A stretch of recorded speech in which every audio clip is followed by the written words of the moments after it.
ஸ்ரீகுருப்போ நம. வாக்கர்த்தா பிவசம்ருக்தௌ வாக்கர்த்தா பதிபக்தயே ஜெகதப்பிதரௌ வந்தே பார்வதி பரமேஸ்வரௌ.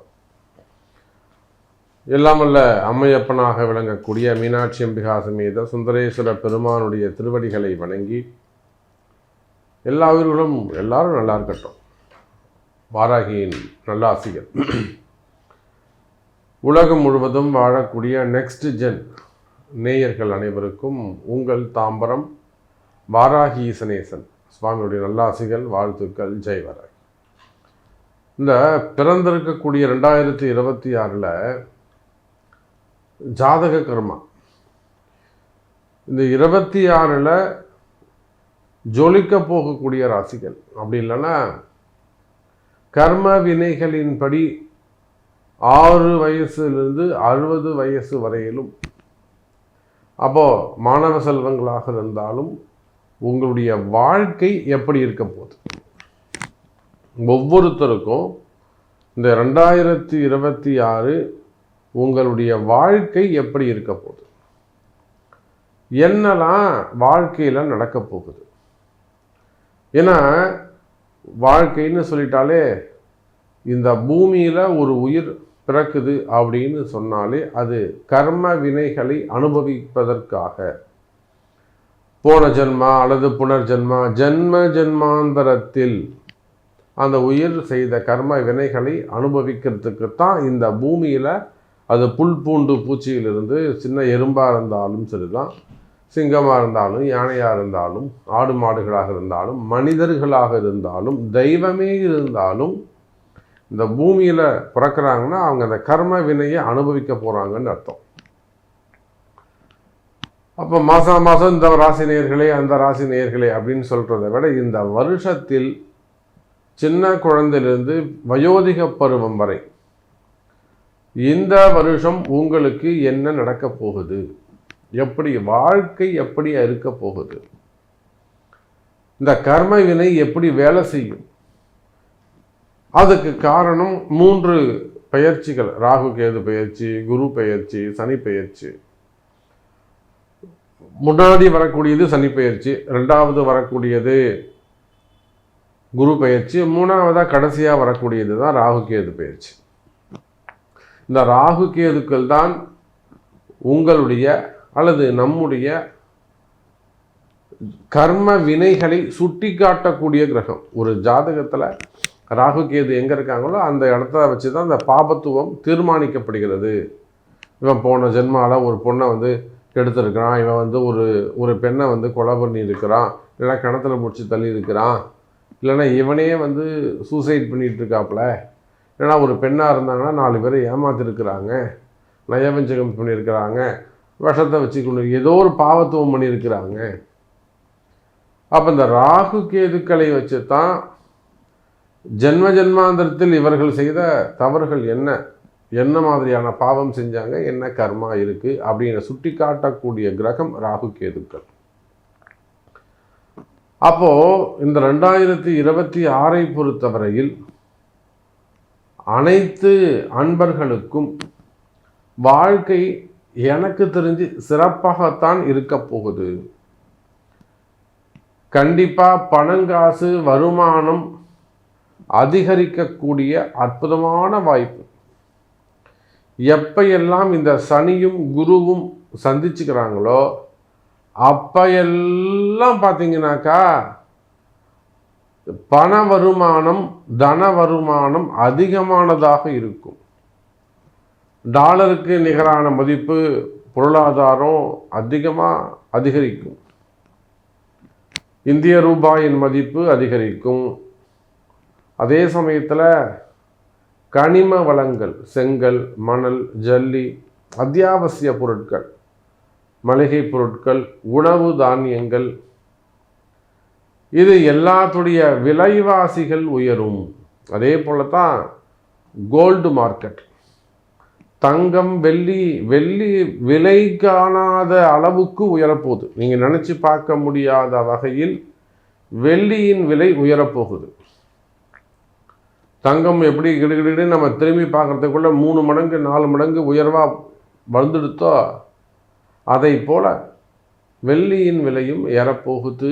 இந்த 2026 உங்களுக்கு வாழ்க்கை பலன் டோட்டலாக 12 மாதமும் சேர்ந்து உங்கள் வாழ்க்கை எப்படி இருக்கும், இந்த வருஷம் நீங்கள் என்ன சாதிக்க போகிறீங்க, என்ன ஜெயிக்க போகிறீங்க அப்படிங்கிறத பார்த்துடலாம் பாருங்கள். அன்பார்ந்த துலாம் ராசி அன்பர்களே, அற்புதமான கால நேரம். துலாம் ராசியை பொறுத்தவரையிலும் இந்த வருடம் முழுவதும் சிறப்பான யோகம். இது நாள் வரையில் 9ஆம் இடத்தில் இருந்து வந்த குரு பகவான் 10ஆம் இடத்தில் அமைகிறார். 10ல் இருக்கக்கூடிய ஒரு 10ல் ஒரு பாவியாவது இருக்க வேண்டும். 2 பாவி உள்ள இருக்க போறாங்க. கேதுவும் போய் ஜாயின் பண்ண போறாரு. அப்போ உலகம் முழுவதும் வாழக்கூடிய துலாம் ராசி நேயர்களே, உங்களுக்கு புதிய பதவிகள் மார்ச் மாதமே கிடைக்கும். பிப்ரவரி மாதத்தில் உங்களுக்கான போஸ்டிங் என்ன அப்படின்னு சொல்லிடுவாங்க. மார்ச் மாதம் அது உங்கள் பதவிகள் உறுதியாகிவிடும். நீங்கள் ஒரு அரசியல் தலைவராக இருக்கீங்க, அப்போ நிச்சயமாக சொல்லுவோம், சார் உங்களுக்கு ஒரு எம்பி கொடுத்துட்றோம் சார், உங்களுக்கு ஒரு 3 எம்பி கொடுத்துட்றோம், நீங்கள் இங்கே உங்களுக்கு ஒரு 10 சீட்டு கொடுத்துட்றோம் அப்படின்வாங்க. அப்போ ஒரு நல்ல பதவிகள் உறுதியாகிவிடும்.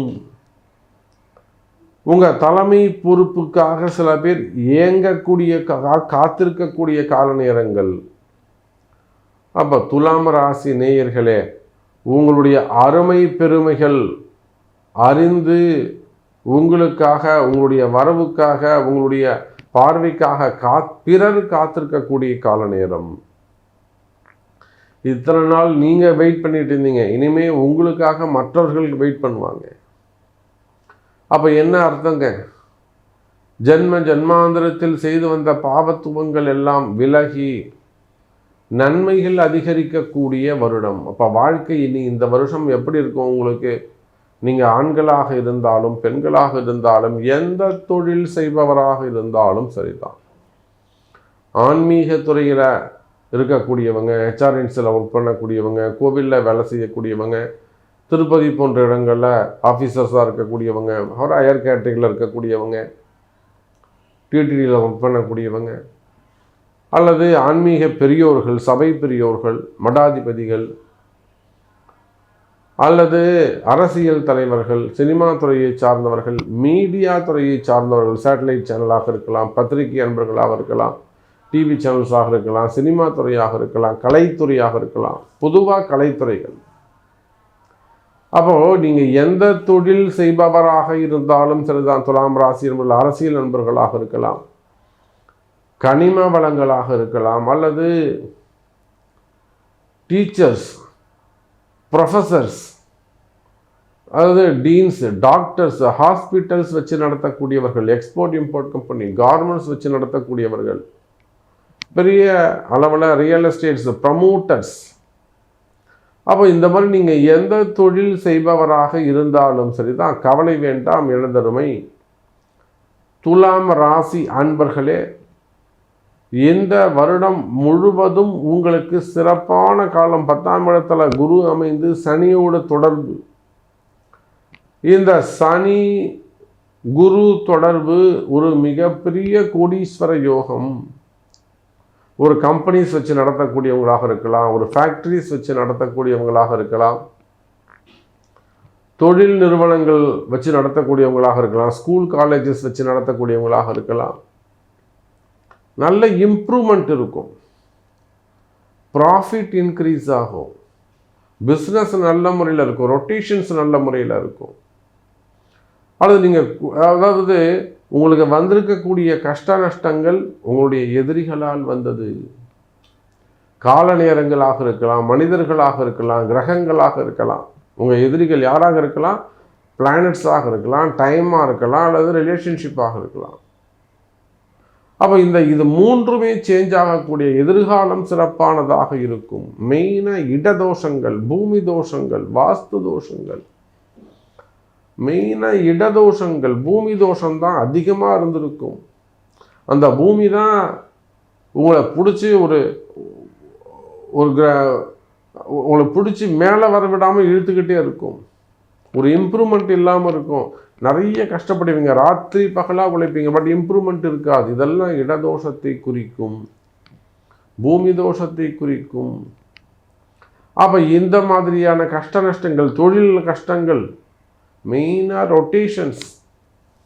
ரொட்டேஷன் இல்லைங்க சாமி, வருமானம் இல்லைங்க சாமி, ரொட்டேஷன் இல்லாமல் போச்சு, அல்லது கடன் சுமைகள், கழுத்துக்கு மேலே தலைக்கு மேலே கடன் சுமைகள், கடன் பிரச்சனைகள் இருக்குமேயானால், அந்த கடன் சுமைகள் கடன் பிரச்சனைகள் இருக்குமேயானால் அவை எல்லாம் கூட நான் சொன்ன அந்த இடதோஷங்கள் தான் காரணமாக இருக்கும். அப்போ இதெல்லாம் கண்டுபிடித்து ஆராய்ந்து அதற்குரிய வழிபாடுகள், அதற்குரிய பாவத்துவங்களை விளக்க எந்த மாதிரியான யாகங்கள் அல்லது எந்த மாதிரியான பரிகாரங்கள் செய்யணுமோ அதை செய்வீர்களேயானால் வாழ்க்கை, உங்களுடைய வாழ்க்கை உங்களுக்கே சொந்தமாகும். கவலை வேண்டாம் எனதருமை துலாம் ராசி அன்பர்களே. அப்போ வாழ்க்கையில் வரக்கூடிய கஷ்டங்கள், வேலை செய்கிற இடத்துல வரக்கூடிய கஷ்டங்கள், வேலை செய்கிற இடத்துல என்ன மாதிரியான கஷ்டங்கள் இருக்கும்? உங்களுடைய உயர் அதிகாரிகள், ஹையர் ஆஃபீஸர்ஸ் உங்களுக்கு அன்சப்போர்ட்டடாக இருக்கலாம். வேலை செய்கிற இடத்துல ஏதேனும் கலகங்கள் இருக்கலாம், அல்லது ரிப்போர்ட் சப்மிட் பண்ணியிருக்கலாம் உங்களுக்கு அகெயின்ஸ்டாக, இல்லை உங்களை ரெகக்னைஸ் பண்ணாமல் இருக்கலாம், ஆத்தரைஸ் பண்ணாமல் இருக்கலாம், ரிவார்ட்ஸு ரிவ்யூ கொடுக்காமல் இருக்கலாம், அல்லது வேலை போய் இருக்கலாம், அல்லது பெண்களால் வரக்கூடிய தொந்தரவுகளாக இருக்கலாம், உயர் அதிகாரிகள் பிரச்சனைகளாக இருக்கலாம், பாஸ் சம்பந்தப்பட்ட பிரச்சனைகளாக இருக்கலாம். அப்போது வேலை செய்கிற இடத்துல உங்களுக்கு நிம்மதி இல்லை, பிரச்சனைகள் இல்லை என்று சொன்னால் அதெல்லாம் கூட விலகி வேலையில் நல்ல இம்ப்ரூவ்மெண்ட் இருக்கும், இடமாற்றங்கள் அமையும், வேலையில் நல்ல இடமாற்றங்கள் அமையும், டிரான்ஸ்ஃபர்ஸ் செய்வதற்கான காலம், ஜாப் சேஞ்சஸ்க்கான காலம். அப்போ இது எல்லாமே கர்ம வினைகளை அடிப்படையாக கொண்டது. அப்போ ஒரு விஷயம் இதுதான். அப்போ இந்த வருஷம் உங்களுக்கான இஷ்ட தெய்வம், அதிர்ஷ்ட தெய்வம், வழிகாட்டும் தெய்வம், இந்த 3 தெய்வங்கள் உங்கள் பிறப்பு ஜாதகத்தில் எங்கே கை காமிக்குது அப்படிங்கிறத பார்த்து அந்த ஆலயங்களை கண்டுபிடிச்சி அதற்குரிய பரிகாரங்கள், யாகங்கள் அது செய்வீர்களேயானால் நிச்சயமாக இந்த வருஷம் முழுவதும் உங்களுக்கு சிறப்பான எதிர்காலமாக அமையும். கவலை வேண்டாம் துலாம் ராசி அன்பர்களே.